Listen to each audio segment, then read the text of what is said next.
Welcome! In this quick tutorial, we'll show you how to delete your SoundCloud account directly from your phone.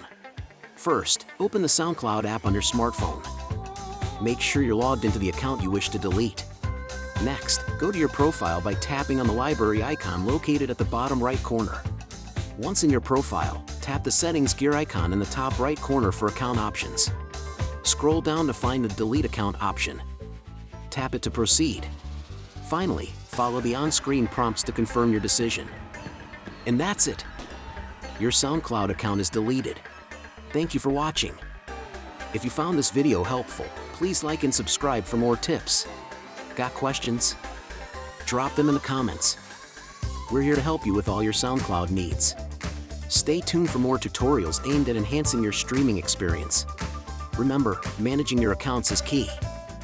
Take control of your online presence today. See you next time. Happy streaming.